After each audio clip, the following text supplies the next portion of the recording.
Testing, testing, 1, 2, 3. Testing, testing, 1, 2, 3.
Workshop started.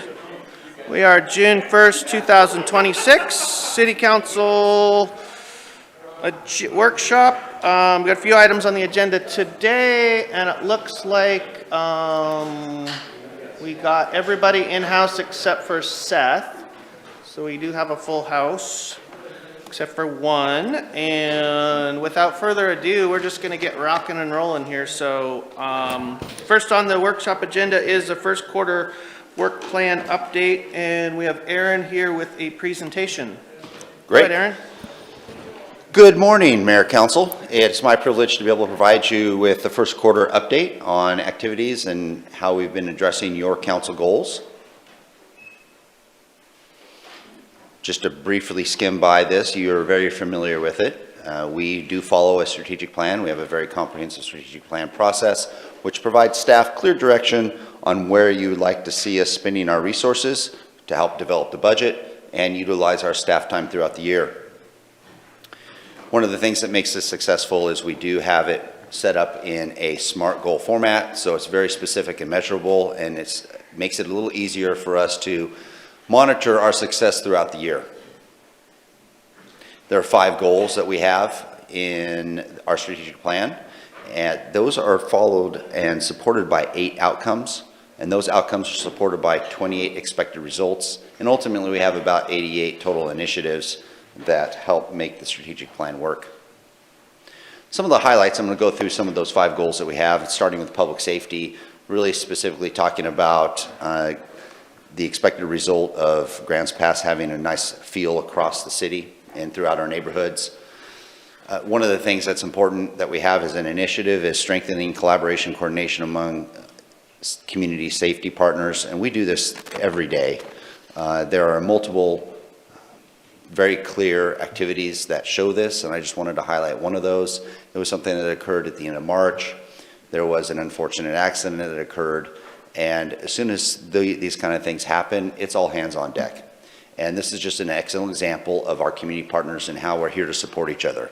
When you saw earlier today, the sheriff just came in to say hello. He thought there might be something on the agenda that might be important. I mean, we have great people that really come together, especially when it comes to emergencies. This particular item, we had everyone from both counties, both Jackson County Sheriffs and Josephine County Sheriff.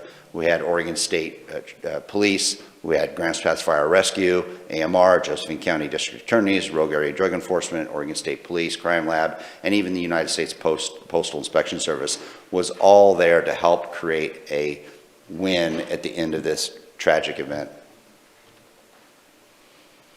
Continuing with regards to strengthening collaboration coordination among community and safety partners, and I'm sure you're very well aware of this because this community is very engaged when it comes to volunteerism and coordinated efforts.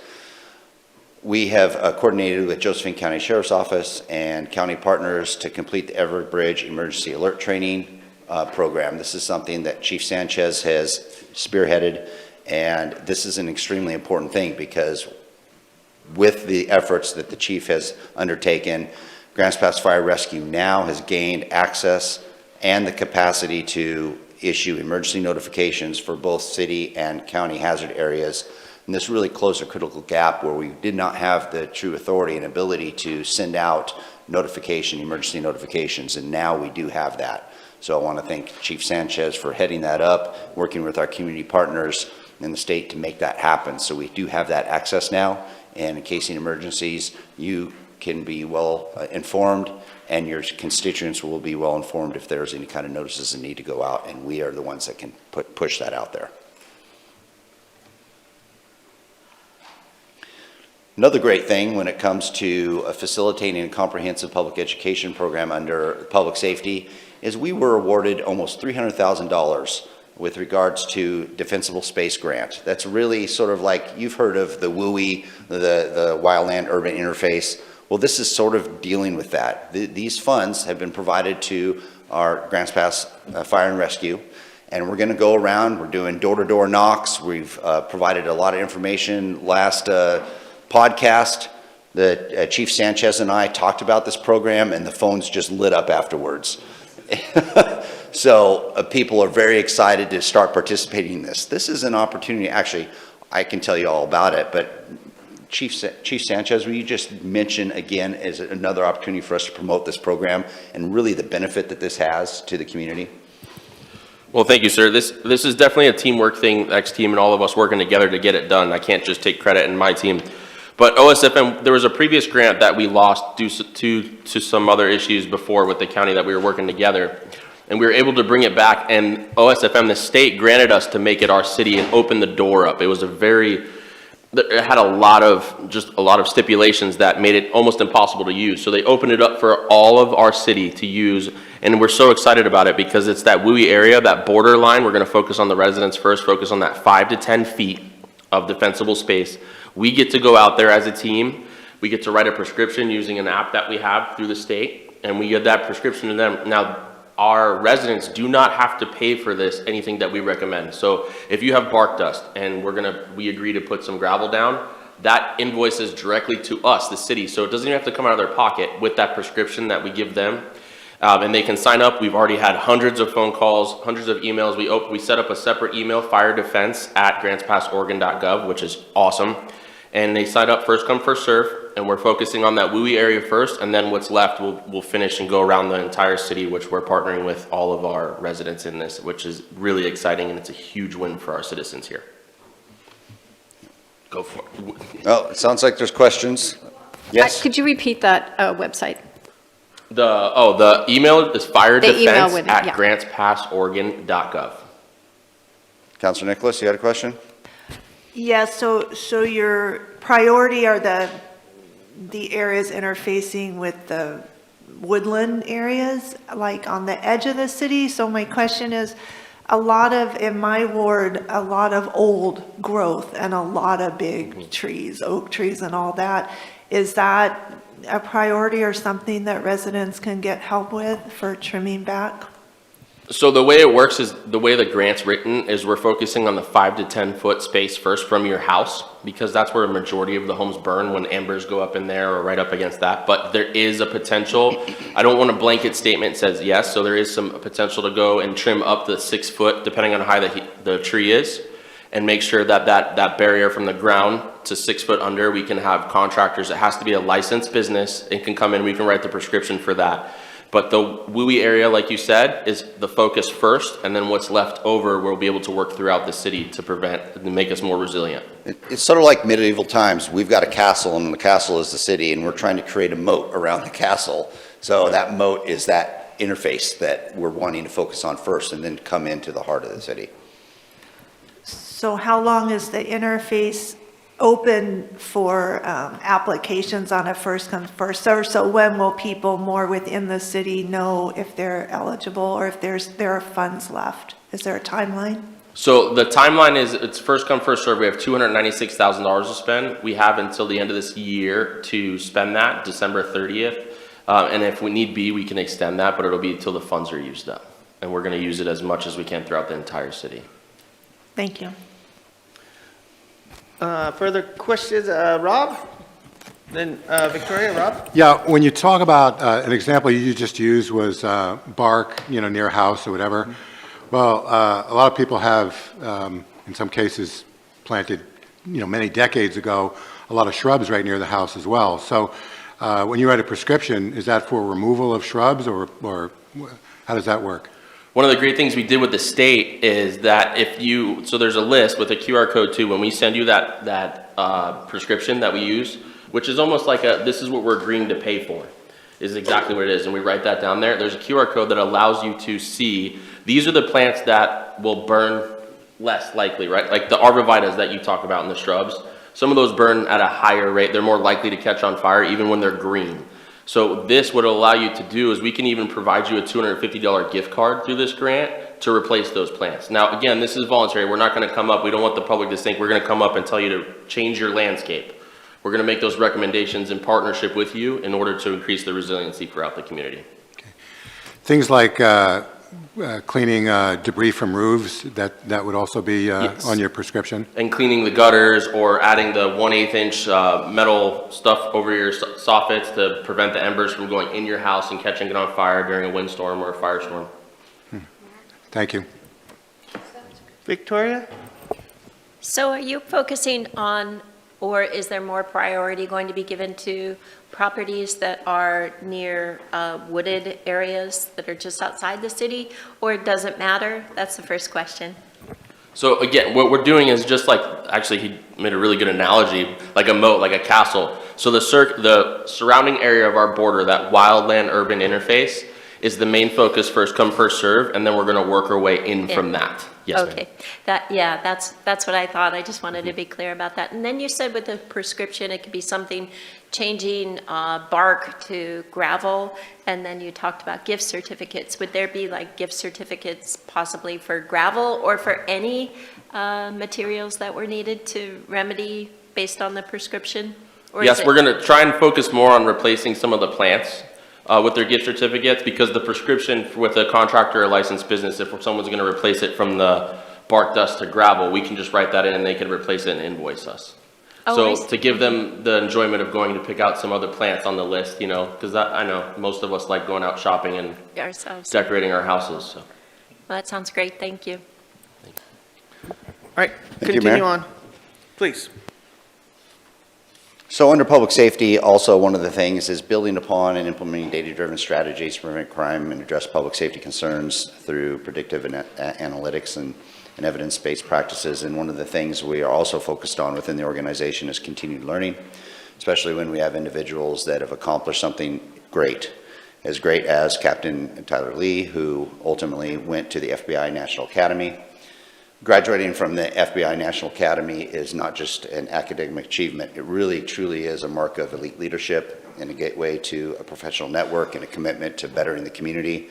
I can't express enough about this. One, because I'm not fully versed in all of that this FBI Academy actually does, but it is a huge accomplishment. And I'd like to see if the Chief Hintzman could take a moment, and I'm going to talk a little slower as he finishes chewing, to really talk about the true impact of having an individual from our organization graduate from the FBI National Academy.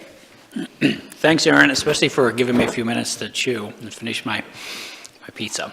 No, this is a tremendous achievement for Captain Lee. Preparing people for the next level is incredibly important, but preparing people for the next level to lead a best practice organization is more important. You have hundreds of like-minded people from all across the country and all across the world gathering to learn and to better themselves, but to also better their communities.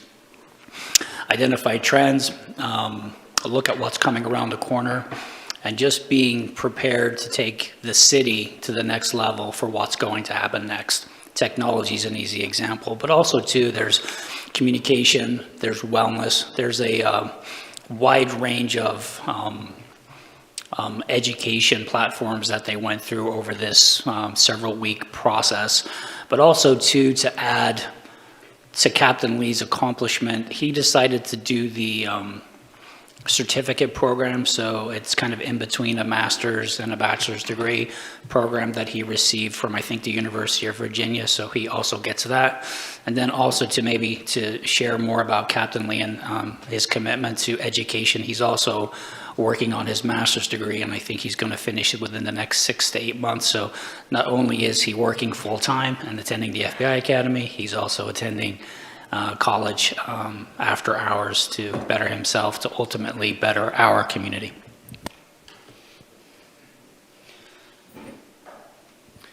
Continuing on with regards to how we provide a safe and vibrant, healthy neighborhoods and communities, we do a lot of volunteerism and extra activities, and the police department is one of those that does that also. We did a department took the plunge in the Special Olympics of Southern Oregon, and that included members of patrol, dispatch, records, parking enforcement, and even the chaplain program. So that's a neat community event, and they've done that multiple years over. We also have the Battle of the Badges when it comes to American Red Cross and donating blood.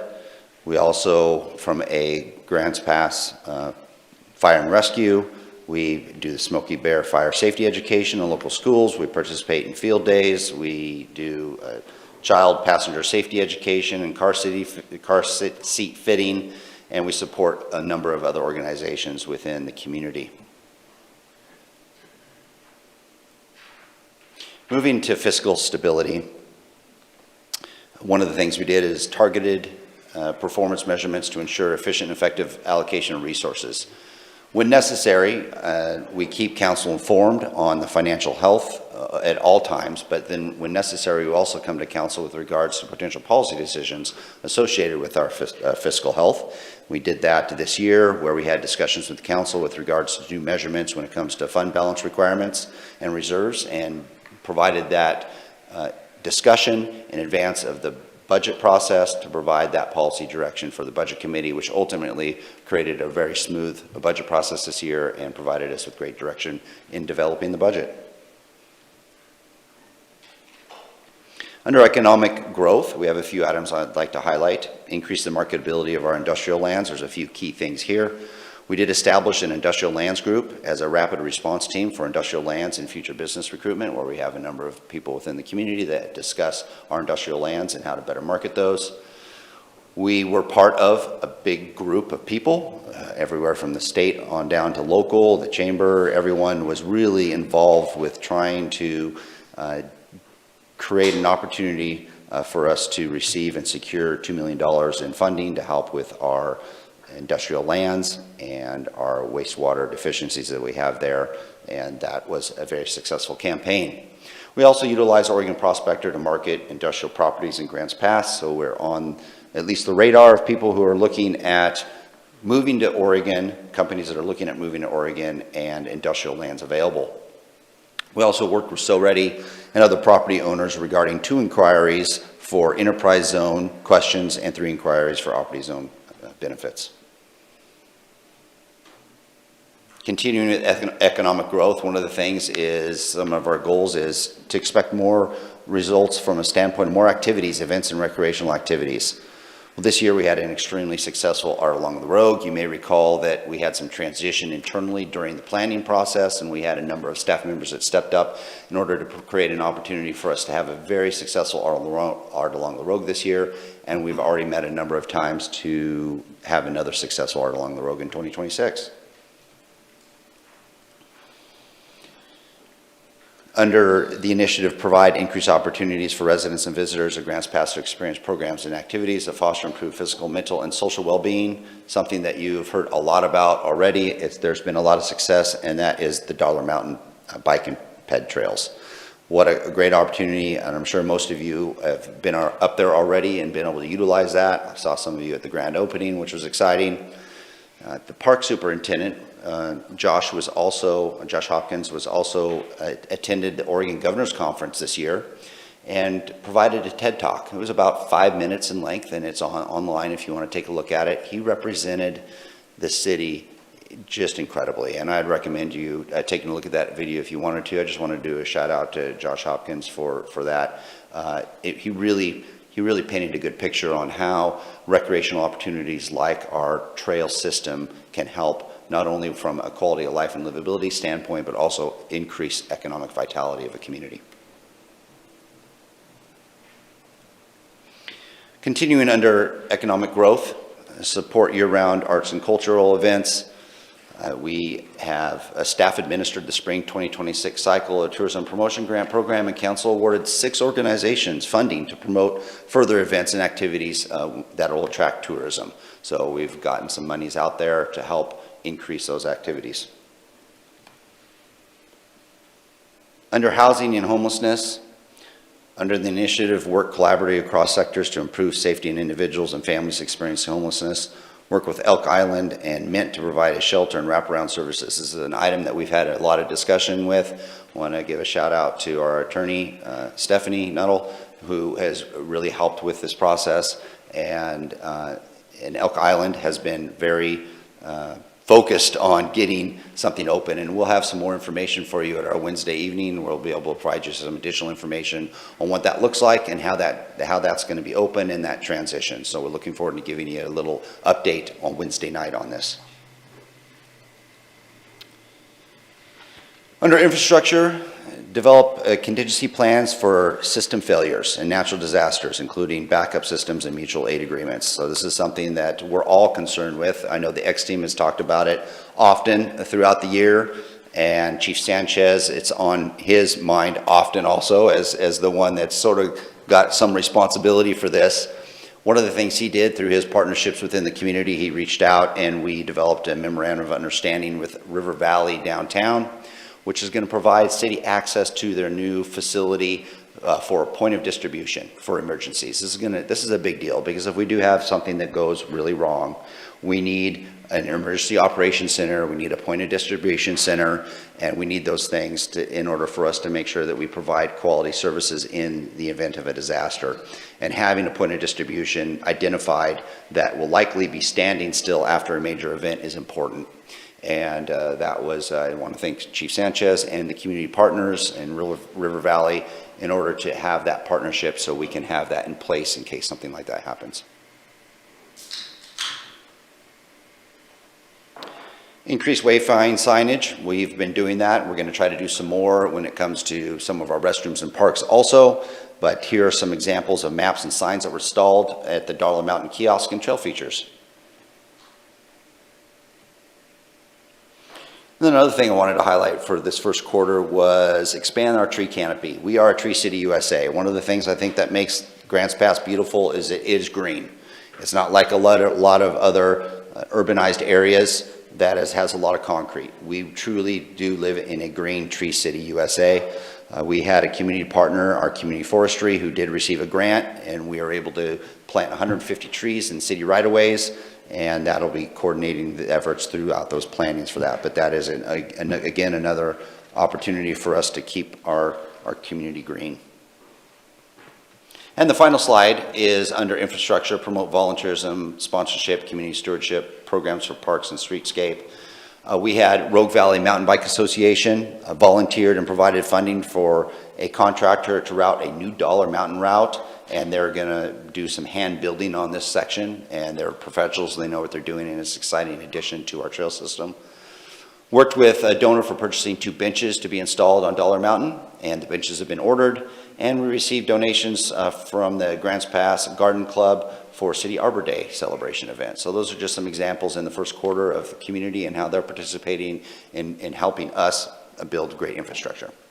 And that concludes my report. Any questions, Mayor, Council?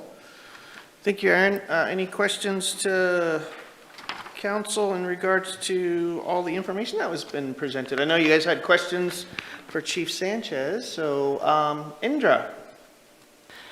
Yes, I know council talked a while back about recognizing special achievements. So I'm wondering, and we don't really do that before, and I hope counselors would agree with me. So like Captain Tyler Lee, that's a huge deal, the graduation. The people that help with Special Olympics that go above and beyond, the garden club that's helping. I know Speedo Rito and the bike club help clean up the trails.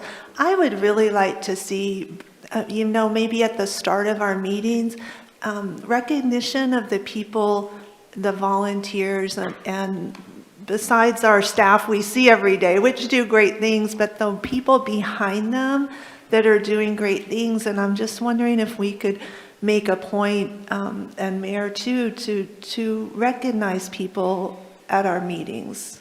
So ultimately, yes, the answer is yes, we can, and we would be more than happy to help facilitate that type of community recognition, whether it be an internal colleague of mine or something that we've done that shows that needs to have that little extra spotlight on them, or someone in the community or a nonprofit in the community. We'd be happy to do that. All we would need to have is some direction from council to say, yeah, we'd like to incorporate those, and maybe once a month in one of our 2 business meetings, we highlight a community member or organizational colleague. Well, I would go ahead and propose that we do that at least once a month. Maybe it's a short, quick thing, a couple minutes to recognize, and I hope some counselors would support that as well.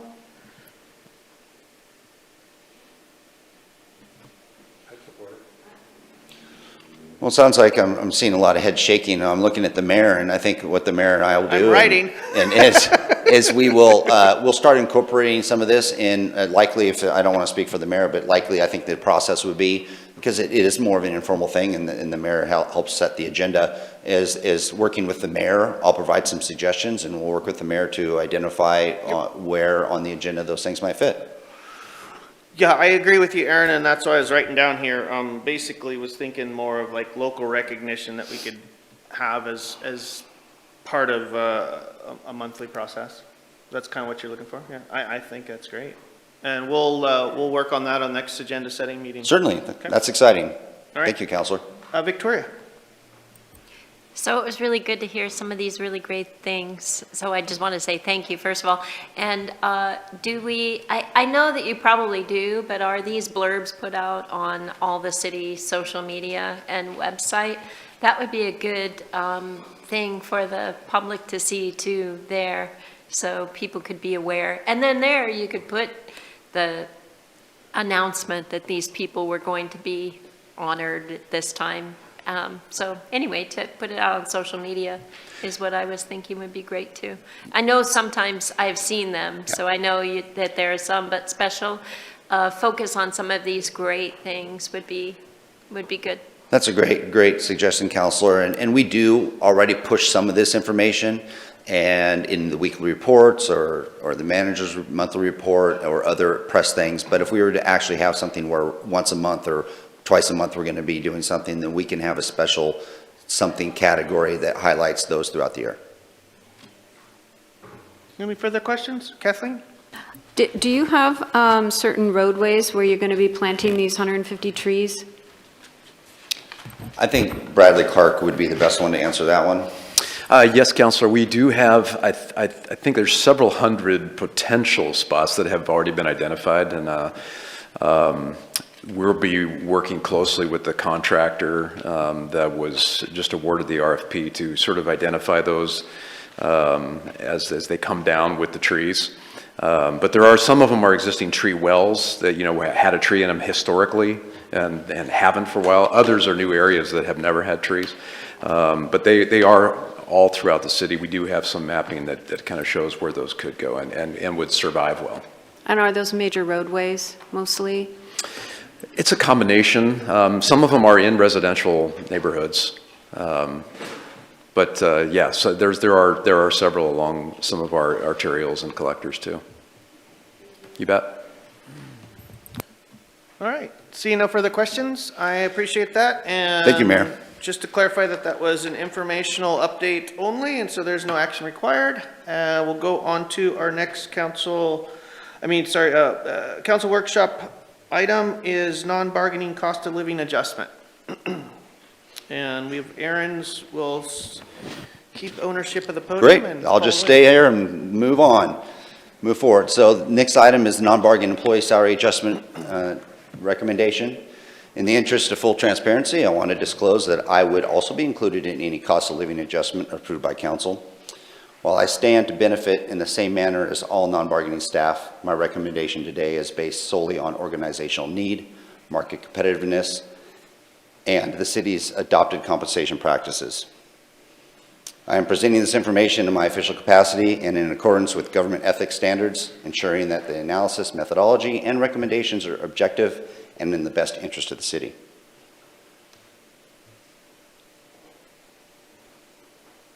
Each year, I come to you to discuss and request a review and adjustment for the non-bargaining salary structure in association with COLAs, which are the CPIUs each year.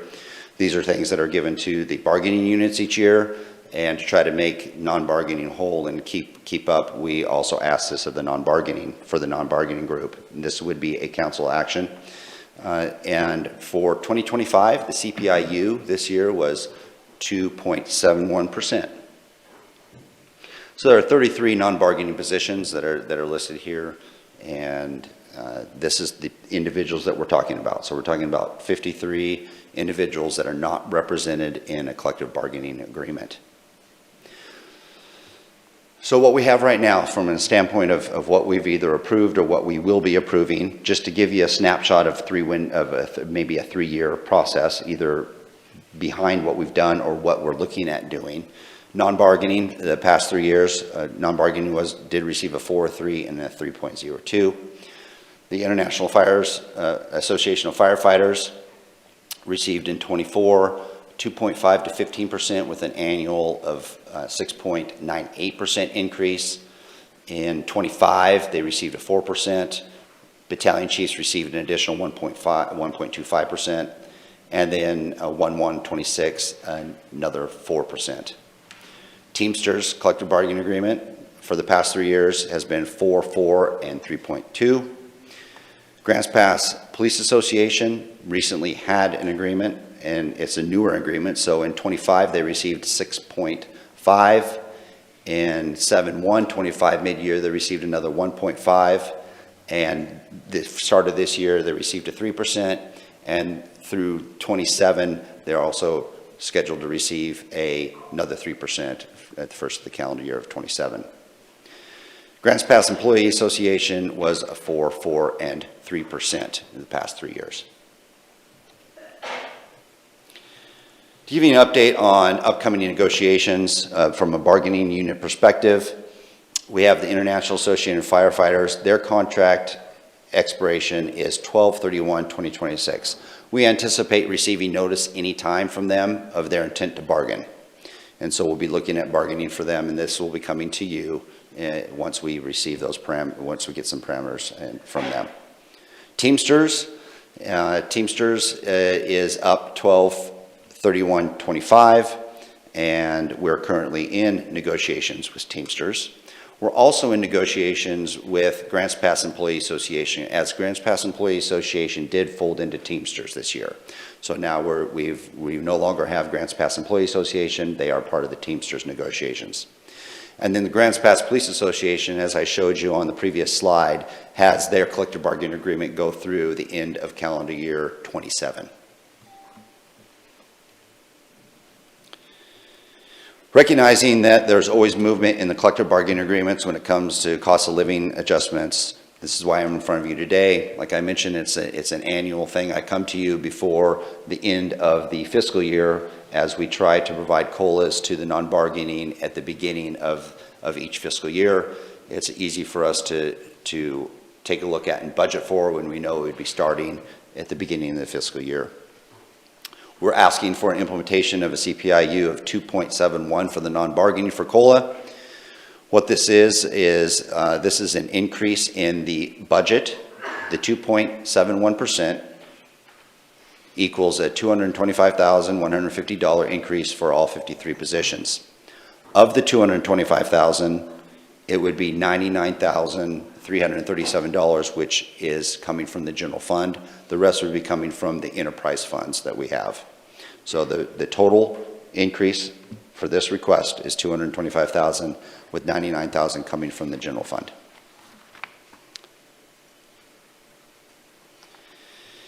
Your alternatives with this request is, and we're looking at a potential call to action date of June 17th, where we would place this on a future business meeting as a council action item. Council can provide direction to place on a future business meeting. Council can provide direction to place on a future business meeting with modifications. You can request additional information and schedule an additional workshop, or provide direction to take no action. And with that, I turn it over to you, Mayor and Council. Thank you, Aaron. Bring it back to council for questions in regards to this topic to Aaron. And I got Rob and then Kathleen. Rob?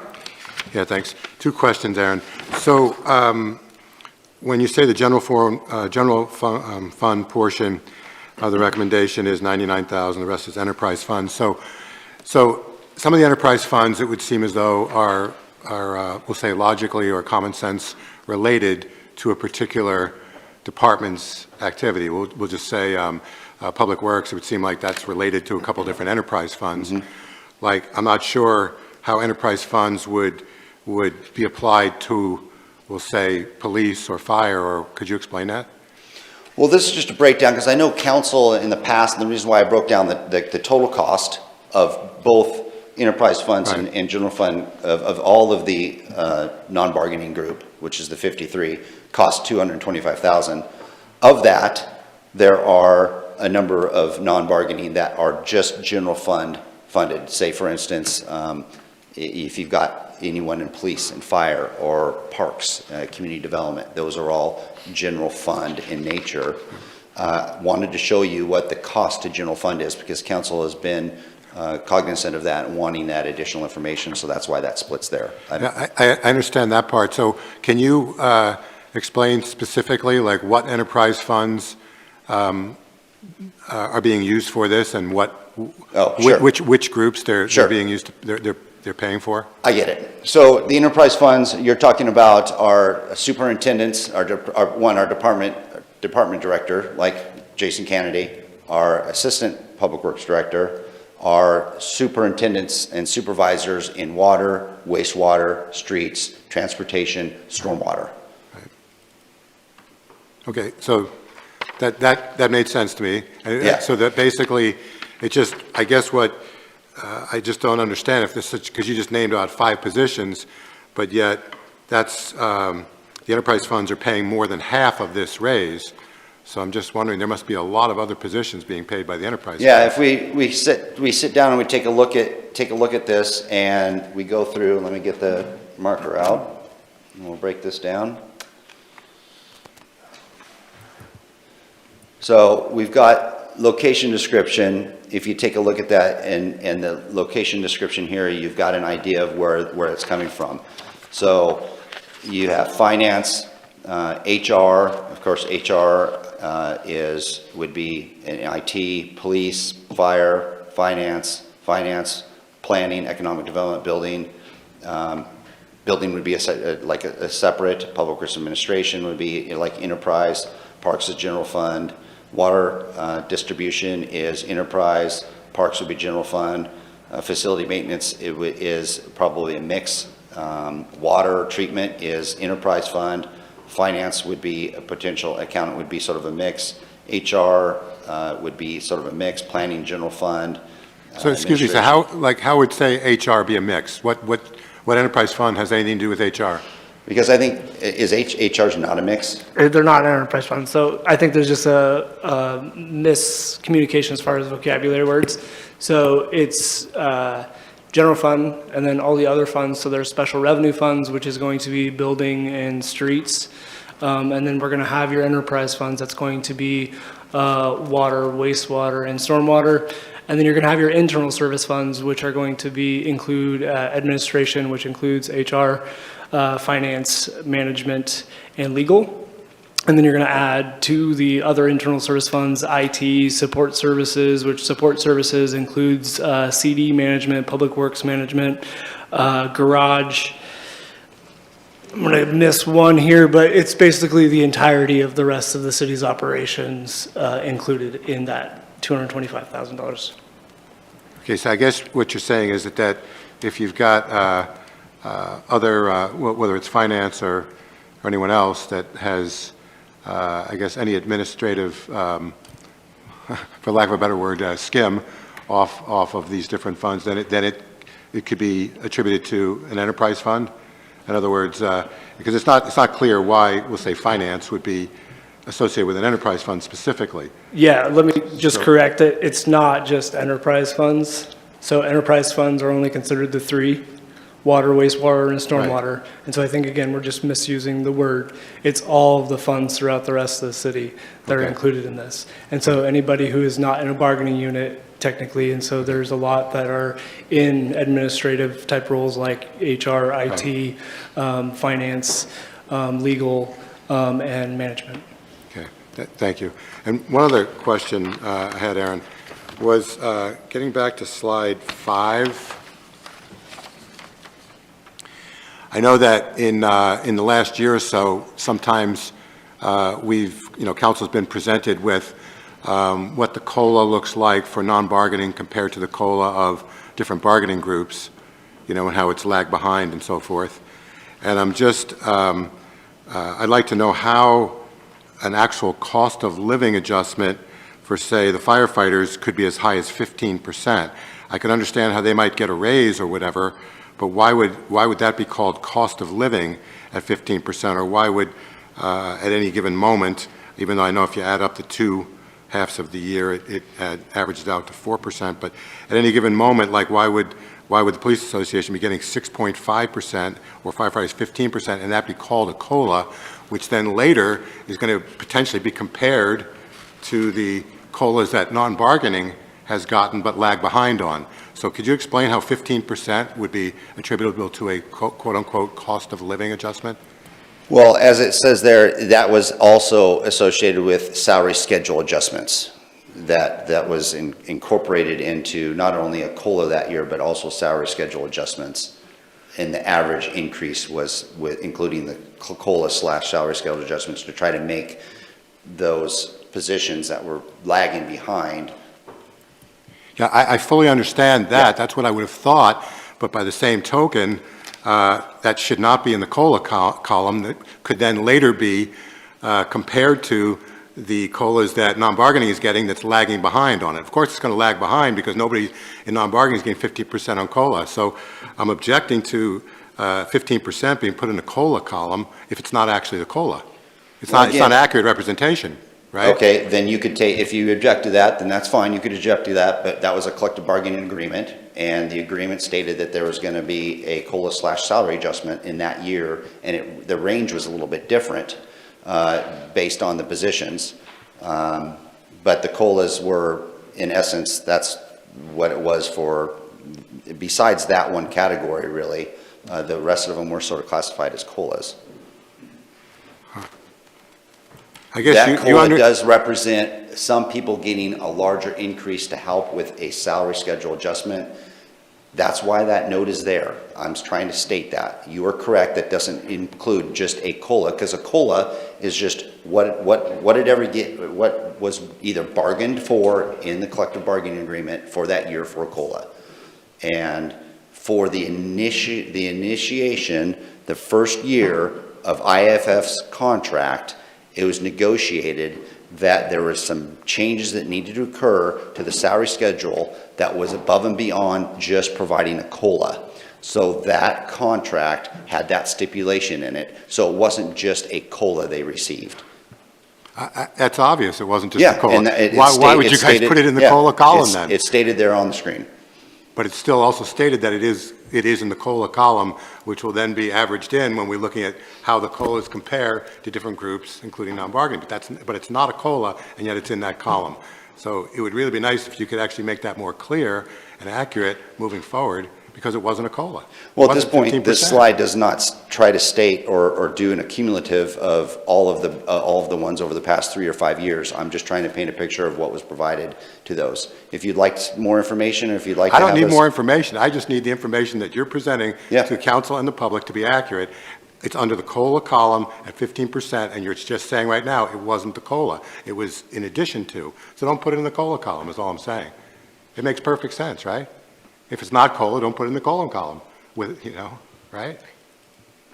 Just say yes, because it makes sense. As I said, this was combined with a COLA. There was a mixed thing, Councilor Pell. It stated there that this is above and beyond a COLA. I've made that clear. Any further questions? I got Kathleen? Aaron, can you explain why the Grants Pass Employee Association merged with the Teamsters? I'm not sure if I'm the right one to be able to say that. I mean, it was separate all these years, It and now was. all of a sudden they've merged? That's probably a better discussion for an executive session. Any further questions for Aaron in regards to the COLA? Okay, before we get out of questions, they're asking for a call to action on this. So basically, either proceeding forward with the proposed COLA as stated in the presentation, to modify it, or table it for more information, or take no action. Just restating that before I end the question portion. Victoria? So thank you for the presentation. Yes. And I'm just wondering if we need to see what the rest of the salary schedule is going to be. I am not proposing this. It's a question probably for the dais. If people want to see what the rest of the salary additions are going to be? And so do we need more information is the question for all of you up here. Or maybe not. Maybe we did do the COLA last year and we all agreed. I think it may have been unanimous. So maybe we can go ahead and do it now. But there was just something, I was thinking, I wonder if we need to know what the rest of the salary increases are going to be and add this to that discussion, which might be a heavy lift. But it's just a question for all the rest of you. Okay, since we didn't have any more questions for Aaron, we will go into discussion and or action. So thank you, Victoria, for weighing in on that, and we'll go ahead with Joel. I think that the CPI is pretty reasonable, and, you know, Victoria's right, you want to have cumulative knowledge, and going into that, then we will have the cumulative knowledge of what the consumer price index was going, what that increase in salary was as we go forward. So I would rather make the decisions on adjusting the steps knowing that increase rather than not knowing that increase. And so I think it's a real reasonable increase, and we need to do it. Okay, further discussion, or does a counselor want to step up and propose a direction to go forward with? Rob? I'll make a motion to do the COLA for non-bargaining at whatever it was, 2.71%. Okay. And that would be effective, is that July 1st, is that right, or no? Yes, July 1st. July 1st. Do we have a second on that? I'm so I was like, you know, like when you're walking and all of a sudden that flagpole just comes up and you just walk right into it. I think I just did that. Sorry about that. Sorry, Indra. A second from Indra. I know I looked at you like a blank stare in the fog, right? It's not that I didn't recognize you. It was my own brain fart over here. Okay, so we got a second from Indra, and I apologize for that. Any further discussion? So we have a motion on the table with a second to proceed forward with the presented COLA effective July. Any further discussion? Okay, we'll go into a vote. Rob? Yes. Kathleen? Yes. Joel? Yes? Victoria? Yes? Eric? Yes. Rick? Yes. Uh, Indra? Yes. All right, so you have full direction? Yes, thank you. Thank you. Perfect. Next on the council workshops agenda is Allenwood Development. It looks like Brad will lead us to the presentation.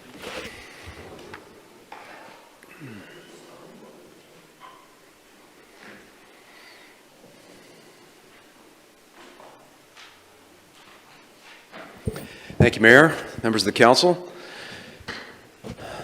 This is an informational item, also no action today, but in particular for those councilors who were not involved at the beginning stages of this project. We wanted to kind of give you some of the background. You will have in a soon upcoming meeting a development agreement on your agenda, and both I and the city attorney will be kind of giving you more information at that time. But as you prepare for that meeting and that decision, we wanted to take this workshop opportunity to kind of just set more of the framework for you. So that's the subject today, give you a background status report. This is city-owned property, and it's on Highway 238, relates particularly to the council goals of housing and infrastructure.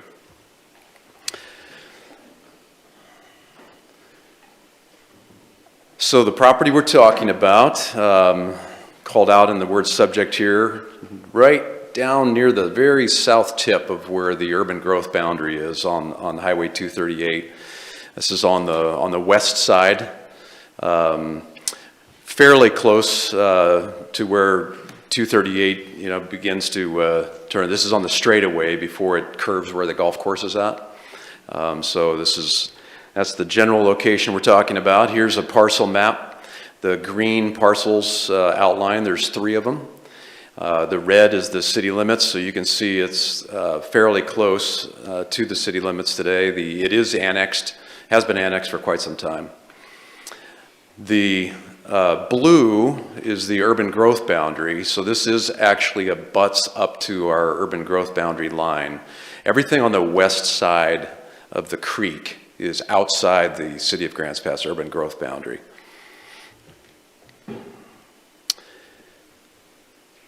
So here's an aerial that provides some of the key features of the property that we're talking about. There were 2 former home sites on the property. Today there's kind of an old metal shed that remains there, and there are a couple of wells, but the residences themselves were demolished quite a while ago. We'll talk about this a little bit more, but you can see this kind of cluster of trees here on the north end. That's a wetland area. There's another couple wetlands area around the property, and then Allen Creek extends, basically north-south in this area, and it abuts the west side of the property. There's also a pretty good-sized irrigation ditch that runs along Williams Highway here, which, just as a reminder, is a state highway. So a little bit of the background. The city's had this since 2005. We acquired the property from Actuarial Pension Retirement Services Trust for just a little over $1 million, mostly using Parks Acquisition SDC funds. In 2010, we added the property to the Parks Master Plan.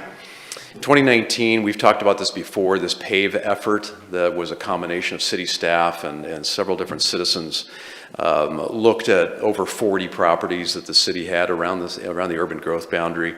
This was one of the ones they included in their list to recommend that the city look at. They did even then recommend retaining a portion of the property for a park. But because of the housing shortage at the time, they thought maybe some of the 9 acres could be used for housing. 2022, there was quite a bit of discussion at the City Council at that time related to the strategic plan goals to increase housing supply. And Council directed staff to look at the feasibility of doing some kind of residential development on the property, as well as retaining some of the land for parkland. We started looking more into that seriously, knowing that there was wetlands there on the site. In 2023, we hired Schott and Associates, and they completed a wetland delineation, and here's what they came back with. You can see this cross-hatched, kind of these blue diagonal cross-hatched areas, the largest contiguous wetland on the property. There's about just a little over 1 acre on the 9.7 that came in as delineated wetlands. There's another pretty good sized one here just to the east of that one. So that's where that came in at. We came back to the council in August, and council then directed staff to publish a request for interest. Different than a request for proposal. The whole point here was just to say, is there any private developers that are interested in partnering with the city to do some kind of housing development here?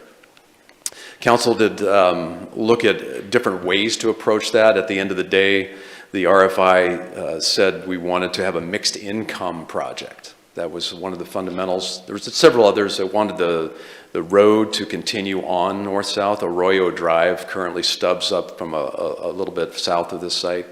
That was another key piece. They wanted Arroyo to continue on. But for the most part, it was let's use the balance of this property, besides the future park, to get some new housing for the city, protect the wetlands, and do kind of a mixed income, mix of rental and ownership. So then in 23, the council reviewed the RFI content. We published it in December. The RFI deadline was in March. We received one valid response, and that was Pano LLC and Inc. Built Architecture. Pano is represented by Robin Smith. She has 30 years of affordable housing experience. She's been involved with creating over 2,500 units of multifamily housing in 4 different states. Inc. Built Architecture, founded in 2017, they have been involved with over 500 units, so very qualified team. They've done a lot together as well, not just this project. And so we proceeded in the conversation. This is a statement that was in the RFI. I'll just call out the last sentence. It's there in your packets, you can read it. but basically says the purpose is to identify experienced collaborative housing developers who share the city's vision to leverage this unique opportunity to meet housing needs in South Grants Pass. So they came back with a proposal of how they would propose to lay that out. We continued with many different conversations in the summer and the fall of 2024. We did enter into an exclusive right to negotiate. Just a type of real estate agreement that basically said, yes, the city commits to this group, that we will only continue the conversations with you. In August of 24, council approved Pano LLC for about a $238,000 grant. This is out of our Housing Opportunity Fund. This is construction excise tax money. This was for their home ownership piece. That program, you have to spend a certain percentage of the money on home ownership. You can't use it all on rental. So even though the majority of their project is rental, they do have some home ownership piece. And so this grant was there. That, you'll see in a minute, is not proceeded yet. That portion of the project is approved, but their focus is on the rental side of this project. So no money has been dispersed, but the grant was approved by council. November of 24, there was a neighborhood meeting that we held at Allendale Elementary. This was to kind of inform the community of the conversations that council have been having. There was about 30 residents that came to that. It was, at that point, we had a lot of conversation about rezoning, which they ended up not doing. But it did give a kind of a high-level overview of what the project would entail, kind of the access points from the highway coming up from Arroyo. And several of the neighbors did have some comments and concerns, but we I think addressed those adequately at that neighborhood meeting. January to June of 25, the preliminary engineering kind of started. They put together some of their plans, and then the formal plan unit development application was submitted in July. The Planning Commission held their hearing in September, and then, as I mentioned, there was some concerns. I would say the main concerns that were brought up were, number one, traffic and the impact of this project, particularly on Allenwood, which is the existing street that is just north of this. Also concerns about the Arroyo Drive kind of coming up, servicing this project, because they're in Arroyo on the south end. There are already numerous houses, and so they raised some concerns about that. Questions related to the operation and how it would actually be managed. And PANA was there to kind of address some of those. The appeal period started after the Planning Commission approval. There was no formal appeals that were filed. October of 25, they approved the findings, and then it was right about that time that the developer received notice that they would receive over $37 million in LIFT funding. This is a program that the Oregon Housing and Community Services Department has. Here's the concept, I didn't say the concept, this is actually the approved PUD site plan. So again, here Allenwood Drive is on the north, Highway 238 is on the right side of the screen here, and then Allen Creek is on the left side of the screen. So you see here an extension basically coming off of Allenwood Drive, where the cul-de-sac is, running south and then stubbing to the Greg Jacoby property, which is about 5 acres here on the south side. And then there's another new public street that extends out close to the highway. ODOT is not allowing a full access for this project onto the state highway. You may be familiar with it. There is a bit of a arc in the right-of-way there. They were concerned about some visibility issues, as well as just the volumes and sort of making both right-hands and left-hand turns out of the site. They are approved for emergency access by ODOT, and then during construction, they'll also be able to use that site. But everything else will either run north out of the site or south out of the site. The home ownership piece, which are townhouses, is down here in the southwest corner. This orange piece is where they propose the community center to be. And then this the eastern portion adjacent to Williams is where the rental phase is at. So there's, I believe, four different types of buildings that are in there, kind of represented there by different colors. These are all attached units. There are no single family or duplex units. These are all triplex or above. You can see the large wetland area kind of called out here, and this about 3 acres is where the future city park is proposed to be. So there we'd have a small parking lot that would be added up outside the wetlands here on the north side of the wetlands. So you would come on off of Allenwood Drive and you would have access to parking there. And then most of that Allen Creek frontage would be retained under city ownership for part of the park. Here's a couple of the elevations that were in their approved plan unit development. It's not all of them, but you can see there's a 2-story example here, there's a 3-story example, and the community building elevation is there on the top. A few other features from the project. In terms of ownership, there would be 2 nonprofit corporations that would own and operate the project long term. One of them is NeighborWorks Umpqua. They're based out of Roseburg. They have many, many years of experience managing these kinds of affordable housing projects. They've actually been in conversation with the city for several years, since I've been here at least, and probably longer. They have a keen interest in sort of expanding to Grants Pass. So they partnered up with the development team, and so they are one of the nonprofits that will have ownership and management of the project. Oregon Human Development Corporation is the second nonprofit that is involved in managing the site. As I mentioned, it's about 9.7 acres, 3 acres for the park, 110 rental units comprised of triplex and quadplexes. There's 94 parking spaces that are in driveways and 49 spaces on the street. There's 19 ownership units that are approved with the PUD. I will add that since then, in their conversations with the state, that may reduce a little bit. We don't know that exactly yet. Again, that's phase 2, and so they're still kind of in negotiations on that piece. And then the community building is 3,500 square feet.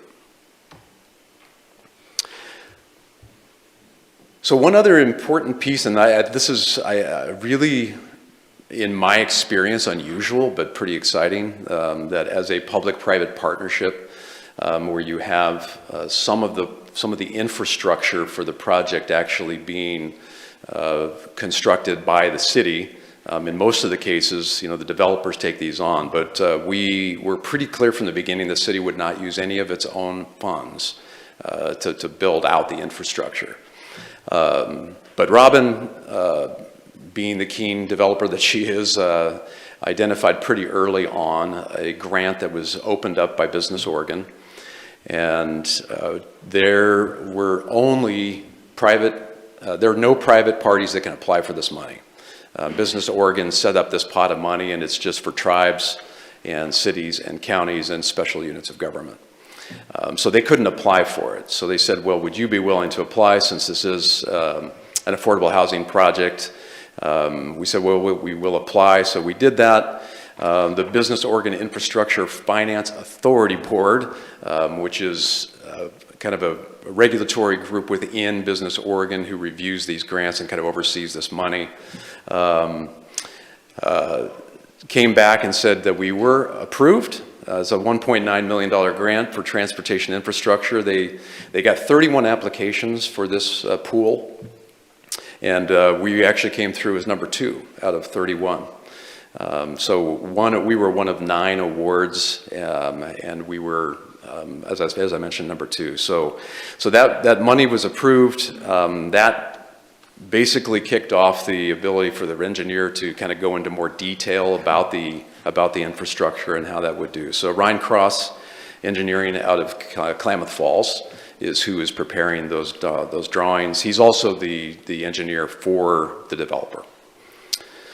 And we expect that those formal bid documents will be in say the next 4 to 6 weeks would be published, and then we'll take it from there in terms of the contractors. This slide just shows which exact aspects of the project that the Business Oregon grant would be for. So you can see kind of this red outlined area. So essentially it's the extension of Arroyo Drive from the cul-de-sac down to the southern boundary, and then the public street out to Williams. Everything else would be constructed by the developer. So as I mentioned, there is a development agreement that's going to be forthcoming to the council. This is an agreement for the disposition and development of property. The parties to it are the City of Grants Pass and Allenwood Homes LLC. The Allenwood Homes is comprised of Pano, which is Robin, Inc. Build Architecture, Northwest Umpqua, and the Oregon Human Development Corporation. And again, the purpose of the development agreement is really that legal document that will be used to convey property, to outline terms, talk about the phasing. Many of these things are already covered in the planned unit development that the Planning Commission approved, but this really formalizes it. And of course, anytime the city-owned property gets conveyed, you need to have a more formal agreement. OHCS, given that they have a huge stake in the project, 37+ million, they are requiring that the developer close on the property, the portion of the property that's rental, not on the full property, but the portion of it sometime in July. So that's why we're kind of getting this to you today, so we can kind of keep this moving. Cost implication, city, we've put in about $25,000 on the wetland study. We did an appraisal. We've had some survey work done. The developer has put in $600,000 or more on all of the engineering, all the architecture for the building designs and things like that. The revenue source for the city's piece is LB 6388. This is our surplus property sales fund, which has about $356,000 in it. I mentioned those grants. We have our CET grant that was approved, and then the Business Oregon. And then, not sure if I mentioned this earlier, but one important piece, because Parks SDC monies were used back in 2005 to acquire the property, any proceeds from the sale have to go back into that SDC account. So these would not be funds that would go into the surplus property fund. These would have to be set aside for future park acquisition. Call to action, informational only today, and just to kind of prepare you for the forthcoming development agreement, but happy to answer any questions. Perfect. Thank you very much, Brad. I know this property's been in the works for a while, and it'll be nice to see it keep going forward. Bring it back to council. I don't know if anybody has any questions. Rob, Eric, and then Rick. Rob, go first. Thanks. So you probably mentioned in the very beginning, but this is the rental aspect of this. This is low income, or what level of income is this? Yeah, so I think they're coming in right between 60 and 80% of area median income. So that would be required for, I guess, probably what the developer's got, and then also just to trigger our eligibility of our CET grant, right? It's got to be that, correct, that level. Correct, yeah. So on the ownership units, what kind of restrictions as far as income goes on those? So those could go up to 120% of area median income. Okay. So I don't know that it's any kind of major obstacle or whatever, but where would you foresee a bus line running through here? Because I see that there's 129 units, but only 143 parking spaces. So that's a problem for sure, unless these are going to be, a lot of these people are going to be using public transportation. So where would what would you foresee as far as the bus line goes? Do you know? Yeah, we had a brief conversation with Scott. Scott runs the JCT, Josephine Community Transit, Chansey. You know, he's by far the most flexible transit operator I've ever worked with. I was surprised. This is certainly not on their radar screen in terms of like changing a route. But he didn't close it down. He basically, as the need changes and amends, they'll adjust their routes. I mean, 10 years ago, right, somebody might not have built something with so few parking spaces, then state law changed and they're allowed to build them with basically no parking spaces. So it just seems to me that that ratio of parking spaces to units just tells me that, you know, it's going to be a major problem unless a lot of those people are taking the bus. So you would hope that somehow that's a provision is made for that. Otherwise, people aren't going to be happy there, and you want them to be happy. Right? Yeah, absolutely. Right. There is both off-street and on-street parking, which does exceed what the total count is for the units. So it's not that there's no parking in the project, right. But you're right. It is a lower ratio than what you would have seen, say, 10 years ago, Right. for sure. But it sounds like you brought it to the right people's attention. So it'll be up to Scott Chansey to... So at least there's conversations being had, which is nice. Okay, thank you. For the questions, I had Eric and then Rick.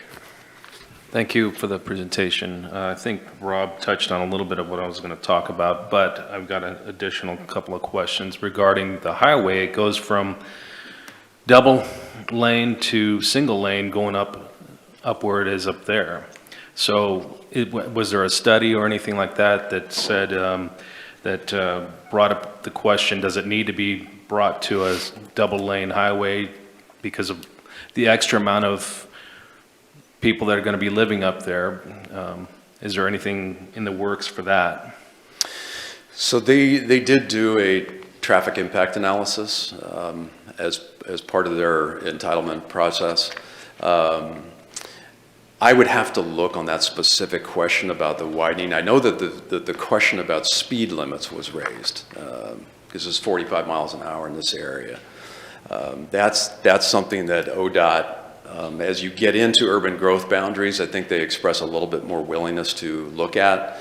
But until you really hit a certain density, they're not going to change the speed limit tomorrow, but they will continue to monitor it and look at it. There was a close examination of the intersection of Allenwood Drive and Williams Highway, because that's where you're going to see the vast majority of the impacts, is right here at this intersection, since there is no left in, right out option here. So there are currently, I believe, 4 units on the north side of Allen Drive, 4 units on the south side of Allen Drive, and then there's an existing single family here on the other side of the ditch that also uses Allenwood Drive. So I think it's 9 or 10 existing dwelling units that use Allenwood to exit the project. So you are increasing that number dramatically, but when you look at it from a traffic impact analysis standpoint and you compare that intersection count to where we see within many other parts of the city, it's actually there or a little bit lower in terms of the actual turning movements and the actual traffic counts. There's a lot of streets, public streets that we see in the city of Grants Pass that where you have 200, 300 or more, units that are coming to an intersection and making those turning movements. So there was some requirements that ODOT asked for, and the developer is going to have to work closely with them and with the engineer to make sure that that is designed to meet the minimum specs. Further questions, Rick? Thank you, Brad. Can you go to slide 14? So I want to take the comments that Rob was making a little bit further. Do you have a ballpark figure how many bedroom units will be in that development? Oh, their application, I think, does outline that. I didn't get the bedroom count, though. So another way to maybe define it, you probably have single family, I mean, 1 bedroom, 2 bedroom, 3 bedrooms, or are they all just 1 bedroom? Oh, no, there's a combination of sizes there. Yeah. Okay. And I can certainly pull that up, or we can send you the floor plans. Well, what I'm after is, as Rob has already pointed out, adequate parking. When you have a 2-bedroom unit, you can almost expect there's going to be a second vehicle. And I'm also concerned about guest parking. Is there any provision for guest parking in addition to the residents? There's not. Go back to the site plan here. So there's on-street parking on Arroyo. There's on-street parking on this extension here. This private street that runs east-west here is going to be built, even though it's private, it's going to be built to city public street standards. So you'll have some on-street there. But I think if I heard your question correctly, are you asking, is there any other dedicated parking just for guests and visitors? And there's Correct. not. Yeah. Okay, thank you. Any further questions, Victoria? So, thank you so much. I learned a lot that I didn't know about the project before. I'm wondering how many, do you know of how many projects like this there are in our area, Southern Oregon, or throughout the state? Kind of a weird question. You should know it, maybe not off the top of your head, but I wondered if you did. Oh, well, there's lots of multifamily residential going on in Southern Oregon. This particular where it's run by a nonprofit and it'll. In terms of the ownership piece. Yes. Are you talking specifically to these owners or just? No, just generally this type of development. Yeah. The Jackson County Housing Authority, I would say is probably the largest. They're a quasi-government. It is different than this one because this is not a housing authority project. I don't have the answer to your question. I mean, it's not that unusual. I was just curious as the presentation was going along. So, and you mentioned, and it's in the packet, but what's the name of the nonprofit that would run it, you said? Yeah, there's 2 of them. 2 of them. It's Neighbor Works Umpqua and Oregon Human Development Corporation. Oh, okay. And so I'm wondering, it's kind of a natural, for me anyway, a natural question. So this will be eventually, it'll be run by them, so they'd be like the rental agency or that runs it. Right. And that's why I asked how many we might have in the area, is I'm wondering then what happens if these organizations no longer, want to run this development.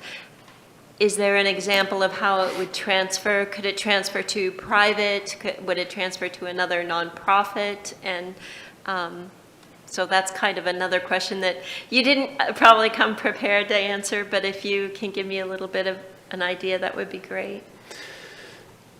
Yeah, well, the ones that I have seen, I mean, they're, these organizations, this is their entire mission, is created to provide these kind of property management services. As I mentioned, there's a community center here, and my understanding is, they plan to actively use that community center, to be there for the residents to be able to, take classes, on home ownership, on finance management, to kind of work with them on those kinds of things. So that really is the whole purpose of why they were created. So, Is it possible that, you know, they will disband and not receive money? Certainly, I guess that's a possibility. I think both of these organizations have been around a long time. But I don't know the type of agreement that they would, you know, have in place to sort of to cover if there was, if they had to, leave the project. Couldn't without operate further ado. anymore. So I don't. And you said there were 19 ownership, but it's probably going to be less than that. Are those the single, double, triple units, or are they just the smaller houses, or maybe you Yeah, so those are the ones that are going to be here in this southwest corner. Gotcha. So those units have not been designed yet. The examples that I showed you earlier were the rentals. That is their phase one. So there's, what do we got here? 1, 2, 3, 4, 5, 6, 7 pods that are shown to be the ownership units. So I think they'll just kind of see how their pro forma works out once they get to that point in terms of the specific size of those. But they are proposed to be townhomes, though. Okay, all right.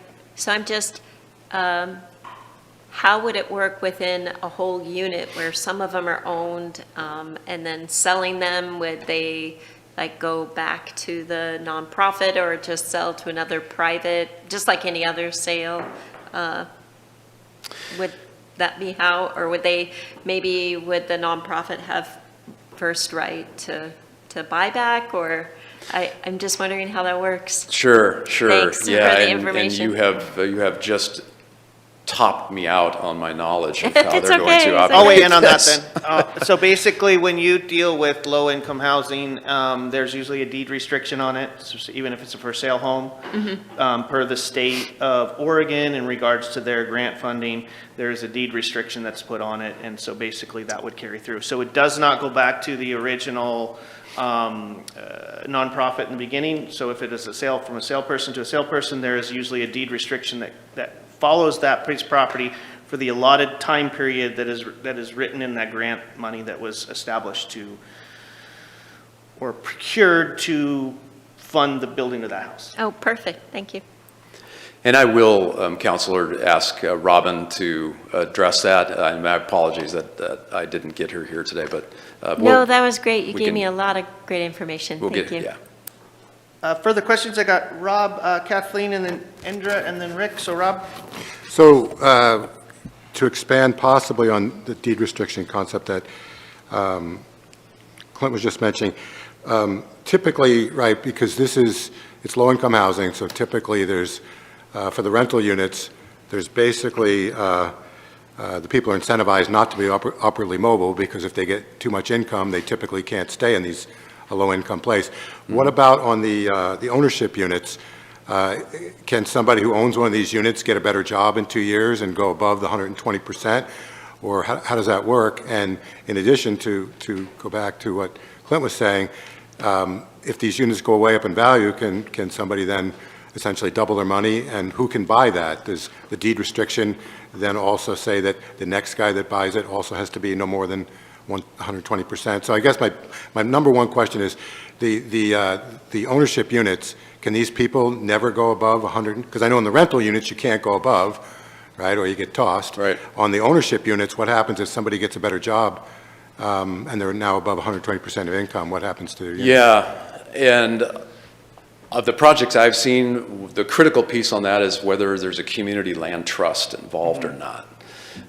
Community CLT projects, community land trusts, have a very, a little bit more rigid standard on that. They usually, as long as you are there, you're going to be able to stay. But but the land trust has like a 99-year lease essentially, where the ground is owned by the trust, but the unit itself is owned by the, kind of like a condo, where what you're actually buying is the structure and the square footage, not the dirt. Unfortunately, I can't tell you for sure if that's the model they're using here. But they are, if there's any kind of state money involved, they're going to be having deed restrictions, and they're going to be monitoring that pretty closely. But I don't want to misrepresent, so I am going to ask Robin to write response to both of your questions so that you can have that information soon. Thank you. Yeah, there was a conversation that was had at one of the LOC conferences I had in regards to this, and the way it was explained to me was that when you have deed restrictions on for sale units, what it does is it kind of hinders that progression for the person that's living there. Not necessarily to job-wise, like you're stating, Rob, but the deed restriction requires that you can't take a 17% interest or appreciation on that house when you turn around and sell it 2 years. You have to, there's a lower income appreciation that's built into that deed restriction. But it was a conversation at the LOC because it does not necessarily help people when you're wanting to try to go up so that person could stay in that house and not really, progress positively into society and get a better and better job. So it was kind of a devil's advocate, if you'd say, conversation that I heard at LOC. There's good things to it and there's bad things to it. But I believe that the deed restrictions for, unless it was like what was Brad was said, when it's a land trust, the deed restrictions basically just caps out that appreciation for the next time you sell it. Further questions? I had Kathleen, Indra, and Rick. Kathleen? So Brad, yeah, that's really informative. Thank you. Why is it not possible to extend the Arroyo Drive extension out to 238? Seems like that would help some of that. Yeah, so Oregon Department of Transportation has, minimum specs that they look at. There's a whole list of them. They look at visibility, they look at speed, they look at history of accidents, close calls. They look at, the projected number of turning movements, how many are going to be turning left, how many are going to be turning right. They look at, the design, the geometry of the street. I mean, all of this is taken into consideration. Sure. So when they get a proposal and that proposal says we want to access your highway, they basically look at the study that was done and then they make a call about the safety side of it. And in this case, they did not think it would, at build out, be prudent to allow for a full access there. Yeah, it doesn't seem like it's that much further to the highway. It kind of looks like it's. That specific location on 238, I guarantee it would have came down to the sightline visibilities because there's a dip in that road and then there's a crest in that road. So there's certain parameters on how far you can see before you stop in the middle of a highway and how far they didn't want to deal somebody with can that. see you. So Okay. I guarantee that specific location had to deal with sightlines because just like Brad said earlier, there's a dip and a hill there and it's a visibility. Gotcha. Okay, so my next question was, am I understanding that the wetlands are going to become the park part of this? A big chunk of it, there's all of this from Allen Creek, you see the edge here to the wetlands. There's a couple hundred feet. That's not wetlands. So there will be an opportunity to do some other improvements there. But even in the wetlands portion, we haven't started at all in the design, but it is not uncommon in wetlands to, you can still do things like boardwalks, kind of make it more of an educational sort of park. But a lot of that thinking and the design work still needs to be done. Okay. And do you know, for instance, these people that want to develop it, if they are mandated to use union labor?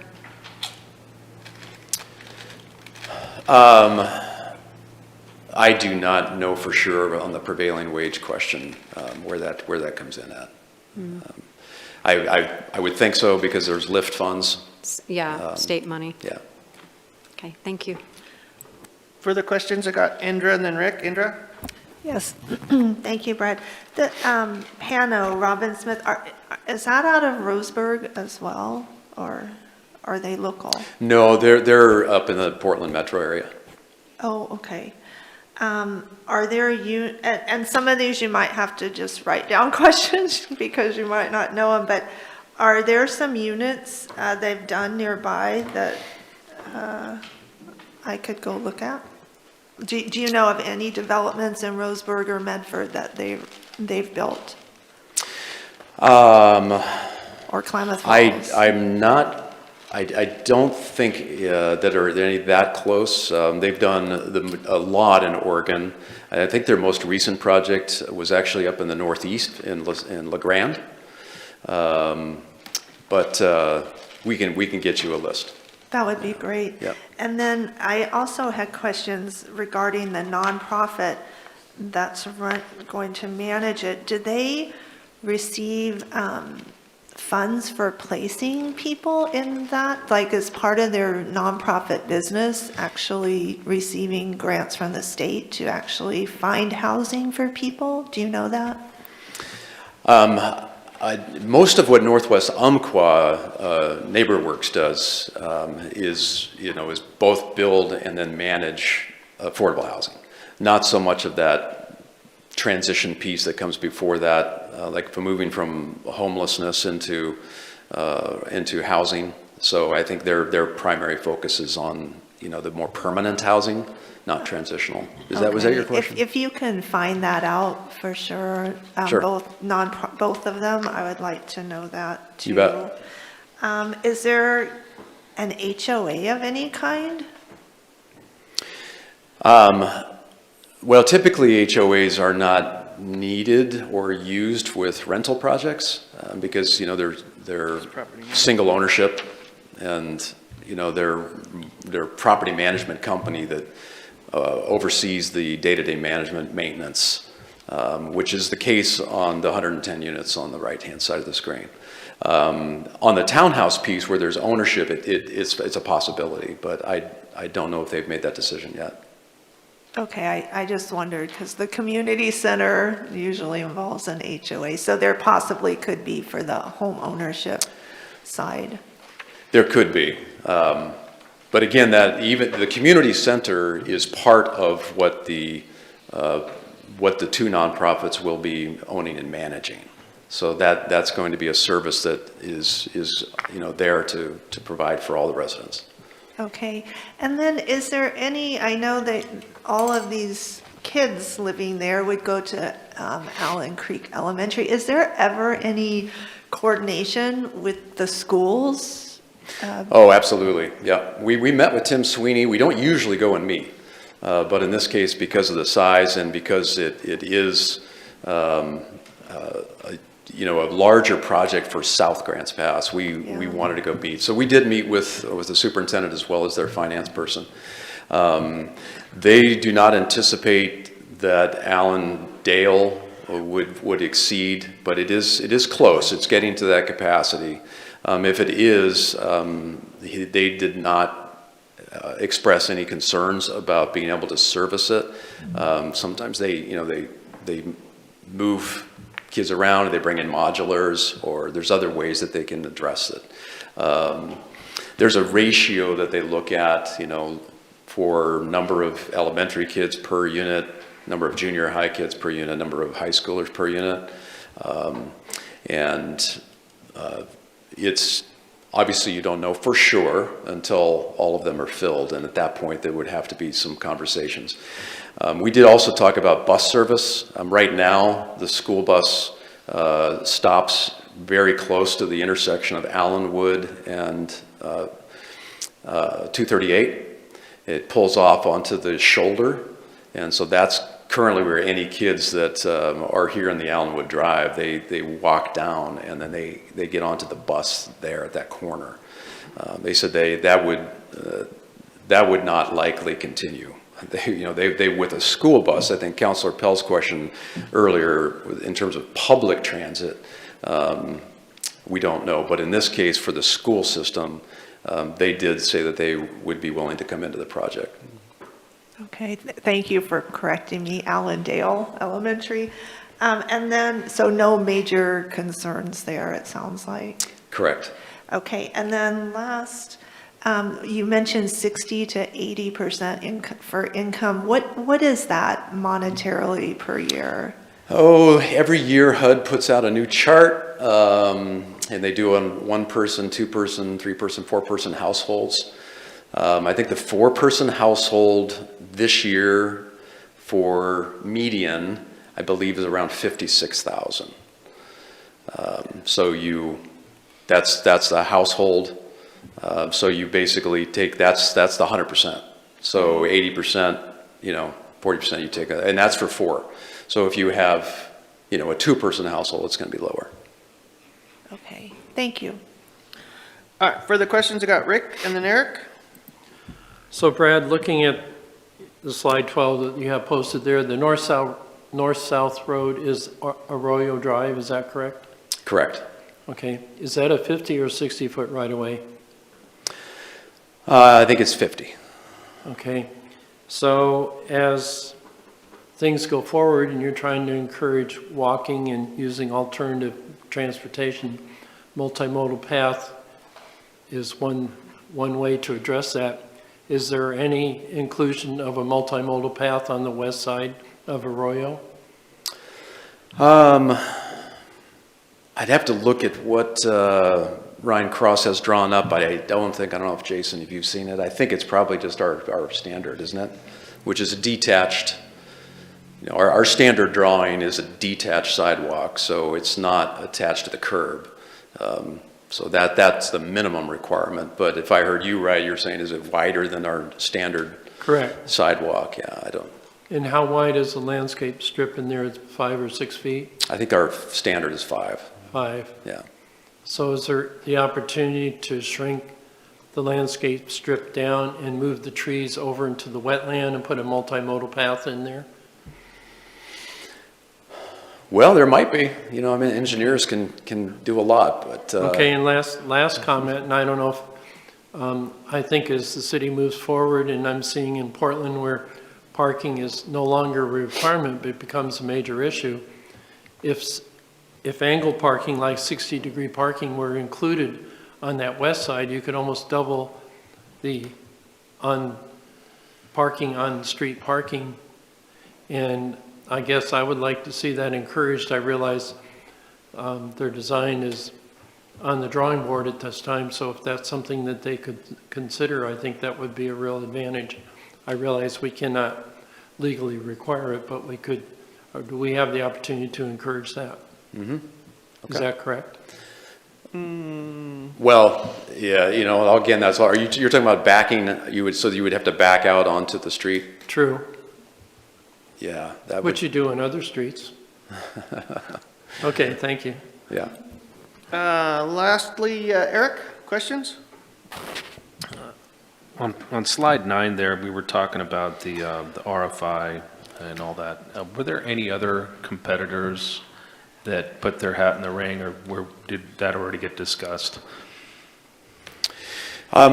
We had a couple that expressed, some interest in sort of just when it was open, but did not end up actually submitting.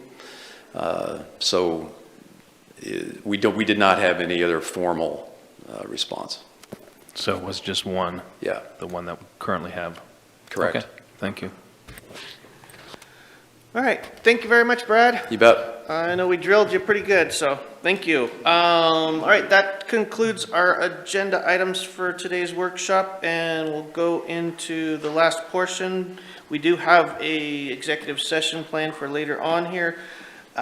So bring it back to agenda review. Does any counselor have any questions in regards to the upcoming business meeting that was published and should have been in your hands? But I saw one hand, Victoria, and then Joel. Victoria? Well, I thought it was up for Wednesday, but now I'm not so sure.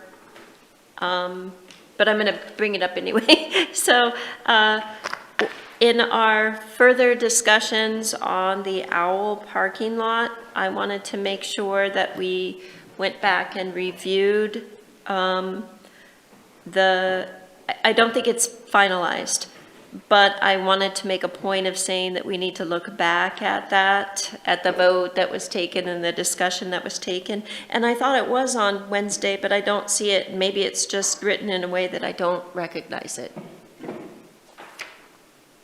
No, we had discussion about that. Do you? It's not scheduled for a meeting on the 3rd yet. Oh, We it's did not talk on the about, 3rd. if you're talking about we had direction from council to establish like a 6-month pilot project for the owl Yes, usage. that's what Yes. I'm referring to. So the parameters of the 6-month pilot project, we need to come back to that. And but it isn't up for Wednesday, so maybe I need to say it again on agenda review Wednesday, but I'm not sure. Should I just do that then? I would bring it back for Wednesday's agenda review, but I thought staff had questions. Yeah, I do have some questions also with the pilot project, just to get clarity. We were going to do a memo to council and letting you know what we thought we might need additional clarification on. So likely it would probably be ripe for putting it as a future workshop, and we can provide you a memo, and then we can think about those additional clarifications we need before we move forward with a true pilot of that area. Okay. So for clarifications, council did not council sent staff in a direction to develop parameters for a pilot program.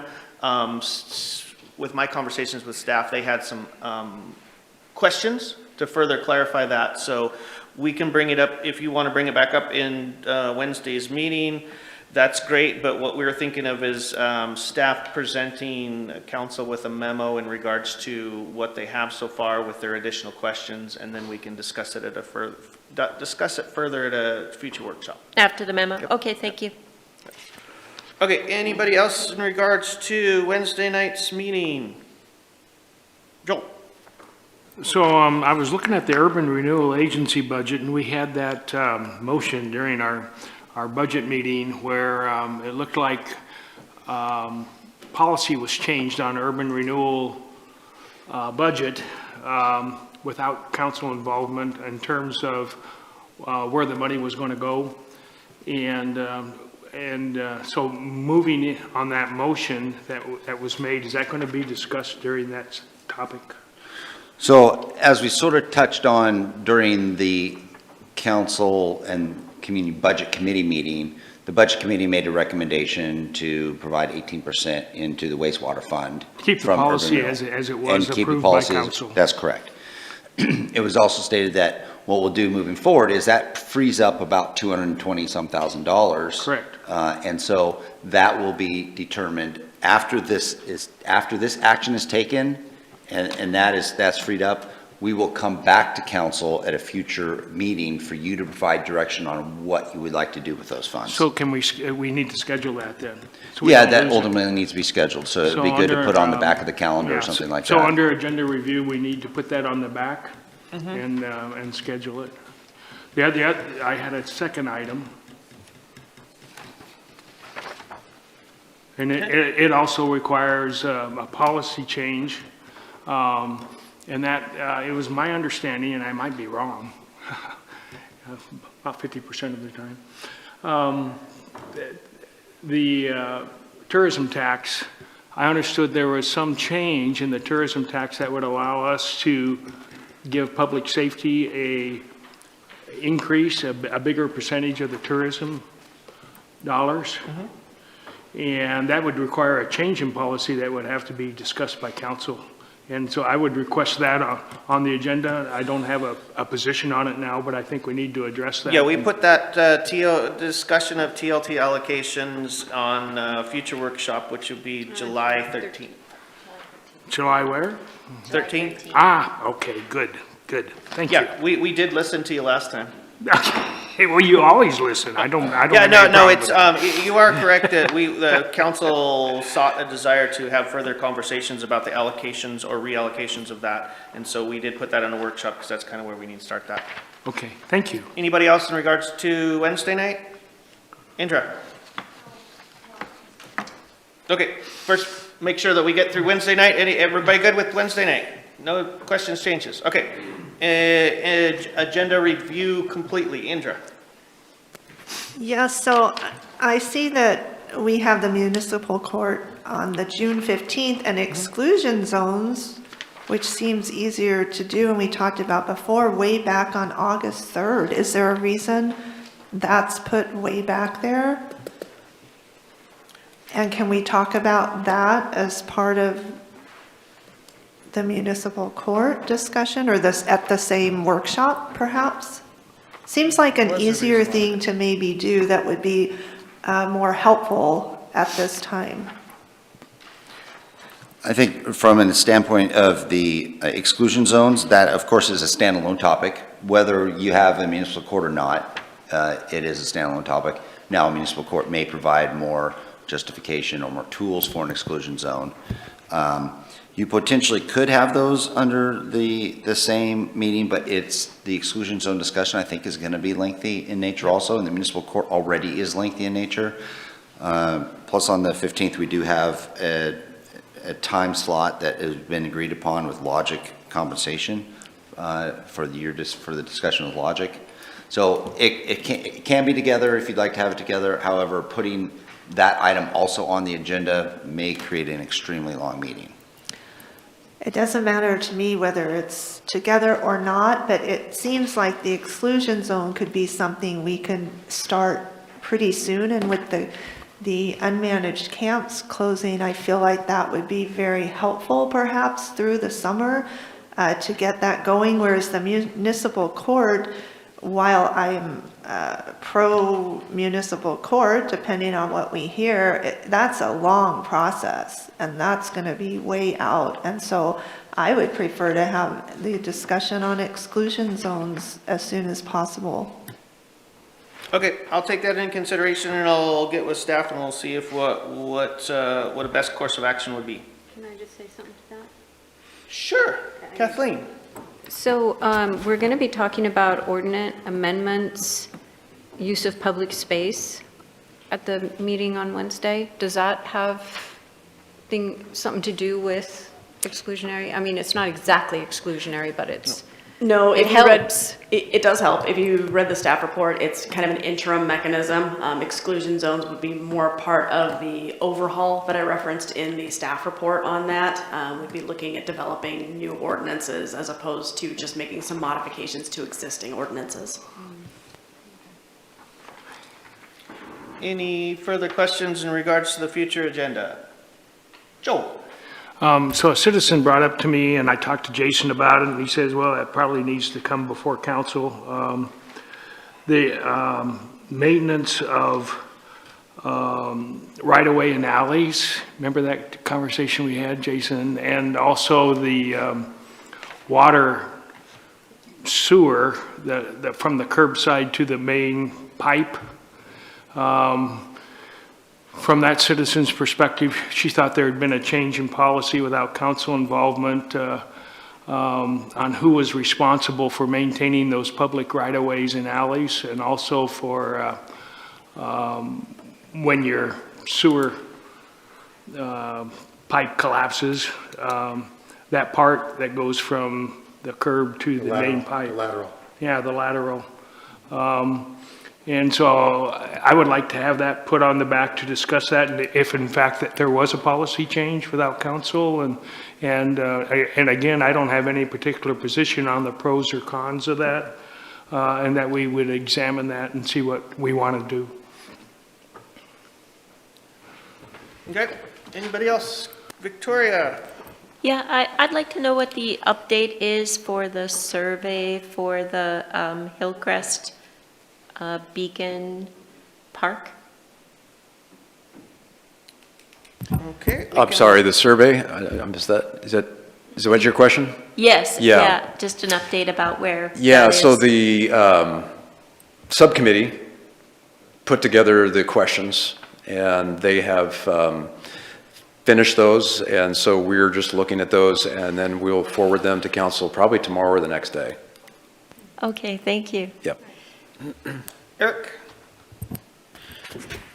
I had a couple of people come up to me and ask me about the signage street signs being worn out, and also the lanes on the specific, basically the paint on the lanes. How is that taken care of? And, you know, is that just a constant battle with maintenance? Yes. Short answer. ODOT is looking into the signs. I know that they did get a price with their slashed budget. It may be a challenge for our local district to get the money to replace all of those signs, but they are aware of it and will be working to replace them. If you have specific areas where the lines are light, you know, definitely get those to us. ODOT is definitely responsible for 6th and 7th and some of the other areas, but then the city takes care of it in most other areas. On a lot of the lower order streets, like just in single neighborhoods where it's a very, you know, we often don't repaint because sometimes not having the lines forcibly slows people down. It's actually a tool that we can use, you know, where the sides of the road are because of the cars parked. But by not necessarily having the clearest lines, you can actually keep traffic at a reduced rate. I'll get some specifics. That'd be great. Next time if I didn't get any specifics, unfortunately. Yep. One more question in terms of the parks, specifically Morrison Park. We had some issues there over the weekend. We had a few people write in emails to mayor and council about the drug usage, specifically in the bathrooms. Was there anything that we as a city can do to try to prevent that from happening? Because essentially the kids are all using the parks for baseball. It's baseball season. They're all doing that, So let me weigh in on that one. So yeah, those complaints were heard. And so I've directed Aaron to give me some prices in regards to doing some signage on all of our parks and public restrooms.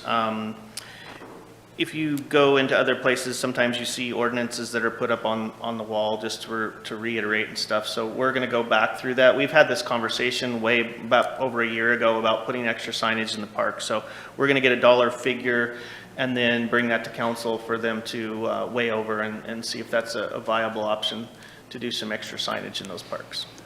So to put that signage up, though, what is that gonna be able to accomplish, I guess? Is it gonna help our police department? Is it gonna, what's the purpose in it, I guess, is what I'm asking? I think part of the purpose is additional awareness. That's one thing we talked about, whether it be whoever, all users of the park will be more aware of what acceptable activities are, and that we do have codes associated with those acceptable activities. One of the things we're also looking at and considering is retrofitting some of the lighting in the restrooms to blue lights to help deal with the usage of the restrooms. And so I know from a park infrastructure perspective, we're looking at those type of avenues. So there are robust conversations going on right now. When information comes available, we'll bring it back to council for any deliberation. Further comments? We do have an executive session coming up tonight.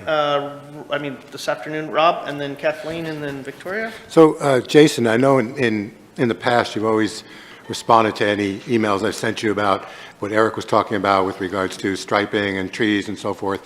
And did you get one last week? Because I gave you a specific block with specific stripes that were worn to nothing. I sent it to you last week, but unlike you didn't respond. So I'm just wondering if you got it. Sorry, I don't recall seeing that email. I'll search for it right now. If I didn't, could you resend it? Yeah, I don't have my phone on me right now, but I'll resend it. That'd be great. Thank you. Normally if I get an email, I'll I know you respond do. and send it on and we'll get the work done. Right, thank you. Kathleen? I just wanted to bring up that there's a lot of conversation about the jump track going on lately, and I noticed, pump track, excuse me. And I've noticed that there's been some parks being talked about in the committees, and I saw a list a while back, and it had Gilbert Park in there, the baseball diamond, because it hadn't been used very much this last year. And I'm not seeing that anymore on the list of possible places for this track to go. So I wish that that could be incorporated in some of the discussion, because it looks like, Yeah, that's city-owned part. I mean, that's Grants Pass School District owns that. We actually just basically lease it back and operate it for them. So that would have to be a discussion. and they couldn't be interested, and has anybody approached them? Ultimately, I think when we have a facilitated discussion of this again, we can bring up all options, but one thing that has been discussed before is how much infrastructure does the city want to put in place on property that's not owned by the city, and that cooperation. So it is a policy decision on what council would like to do. That can or cannot be included in the discussion when we go to have more formal discussions on where that might fit. Victoria? Yeah, it's just a quick comment on signs. It's a different topic, but it's driving up 7th Street, there are some signs that are upside down now. And are you aware of that, Jason? And is it in the works to get that fixed? I'm just curious. I know it's probably not our purview, but I just wondered. They are not. I will report those. I think the one on the other side of the street actually disappeared. There was the two for the courthouse, and one's upside down and the other one's gone. Thank you. Okay, so last topic on the agenda here is I have spoke to a number of counselors. I have not spoke to everybody. I do apologize, but I will be from here going forward, at least through the summertime, we will be rescheduling our workshops to start at 3 p.m. in the afternoon. If there is anybody that has major discrepancies with that, come please see me. It fits a little bit better in my schedule and then some other people's schedule because they can do some stuff in the morning. Staff seems to be on board with it. So our next coming up workshop on the 15th will start at 3 p.m. in the afternoon. Okay? And that takes care of the rest of the workshop, and we will adjourn and go into an executive session. So I need to read my spiel.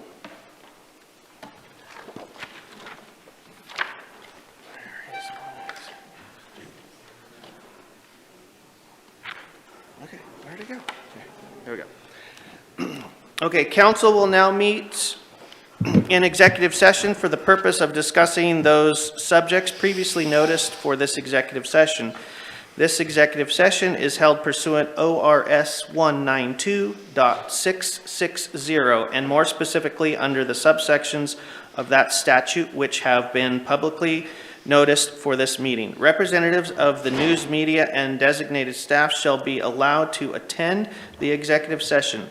All other members of the audience are asked to leave the room. Representatives of the news media are specifically directed not to report on any of the deliberations during the executive session, except to state the general subject of the session as previously noticed.